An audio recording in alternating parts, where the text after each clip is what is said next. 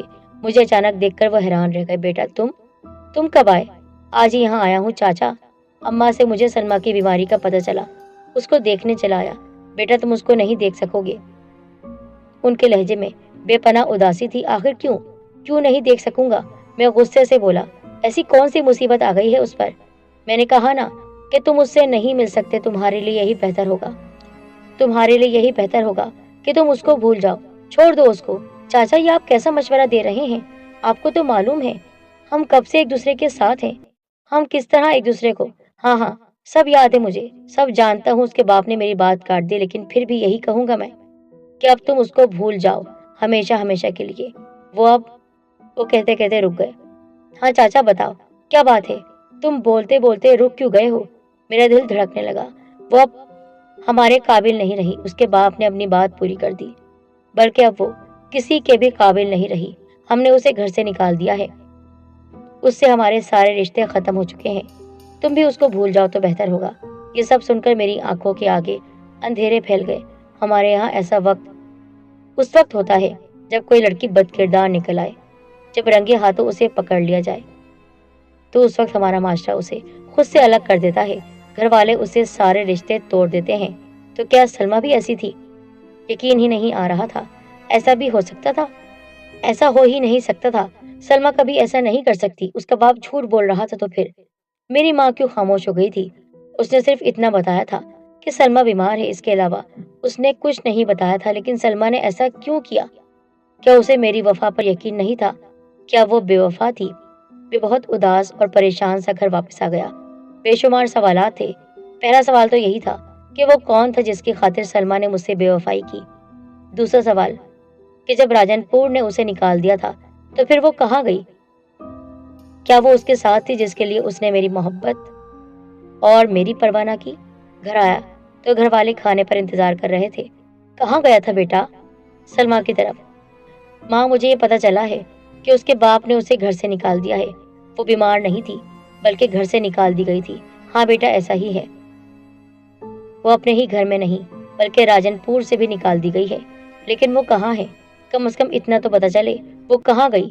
میں ایک بار اس سے مل کر اتنا تو پوچھ لوں کہ اس نے ایسا کون سا جرم کیا تھا جس کی سزا اسے اس طرح ملی ہے، اور کوئی مجھے کیوں نہیں بتا رہا ہے؟ اس وقت میرا بڑا بھائی بول پڑا، نشان علی بہتر یہی ہے کہ بھول جاؤ اس کو، تم کھانے پر دھیان دو۔ دیکھو اماں نے تمہارے لیے کیا کیا بنایا ہے۔ ان سب کو سب کچھ معلوم تھا، یہ بھی جانتے تھے کہ سلمیٰ نے جس شخص سے تعلق قائم کیا تھا وہ بھی راجن پور کا ہی رہنے والا تھا۔ لیکن وہ کون ہو سکتا ہے؟ بچپن کے تو ہمارے بہت سے دوست تھے، لیکن سلمیٰ تو میرے علاوہ کسی سے بات بھی نہیں کرتی تھی۔ تم یقین کرو، سوچتے سوچتے میرے دماغ کی رگیں پھٹنے لگی۔ پھر مجھے ناصر کا خیال آیا، نہ جانے کیوں پہلے وہ میرے دھیان میں نہیں آیا تھا۔ اور یہ ناصر کون تھا؟ اسی راجن پور کا رہنے والا، میٹرک ہم نے ایک ساتھ کیا تھا۔ اب وہ ایک دکان چلا رہا تھا۔ وہ ایسا بندہ تھا جو مجھے سلمیٰ کے بارے میں سب کچھ صاف صاف بتا سکتا تھا۔ شام کے وقت میں اس کی دکان پر پہنچ گیا۔ مجھے دیکھ کر وہ حیران بھی ہوا، لیکن بہت گرم جوشی سے ملا۔ یار بہت دنوں کے بعد چکر لگایا ہے تم نے۔ ہاں یار فرصت ہی نہیں ملتی، شہر تو اپنے آپ میں الجھا کر رکھ لیتے ہیں۔ پھر میں نے کہا بھائی ناصر، میں تمہارے پاس ایک بہت ضروری کام سے آیا ہوں۔ ہاں کیوں نہیں، چلو ہوٹل کی طرف چلتے ہیں، وہاں اطمینان سے بات کریں گے۔ قریب ایک ہوٹل تھا، وہاں پہنچ گئے۔ اس نے چائے منگوائی۔ ہاں اب بتا کیا ضروری کام ہے؟ ویسے میں کسی حد تک سمجھ رہا ہوں۔ دیکھ ناصر، تو میرا دوست ہے، اللہ کے لیے مجھے اندھیرے میں مت رکھنا۔ جو کچھ بھی بات ہے صاف صاف بتا دینا، میں سب کچھ برداشت کرنے کو تیار ہوں۔ تو مجھے اس آدمی کا نام بتا دے، کون ہے وہ؟ تو کس کا پوچھ رہا ہے؟ وہی جس کے ساتھ سلمیٰ نے منہ کالا کروایا تھا۔ کیا تو پاگل ہو گیا ہے؟ سلمیٰ کے لیے ایسا سوچنا بھی نہیں۔ تو پھر کیا ہوا ہے؟ کیا ہو رہا ہے یہ سب کچھ؟ اسے کیوں گھر سے خاندان سے الگ کر دیا گیا ہے؟ کیا جرم ہے اس کا؟ یار تجھے بتا ہی دوں ورنہ تو پاگل ہو جائے گا۔ اس نے ایک گہری سانس لی۔ سلمیٰ کے پیچھے ایک بہت خبیث جن عاشق ہو چکا ہے۔ جن؟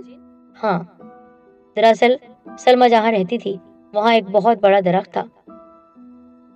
جب چھوٹی سی تھی تب سے وہ جن اس کو دیکھ رہا تھا، اس کا عاشق تھا، اس کے لمبے گھنے بالوں کا۔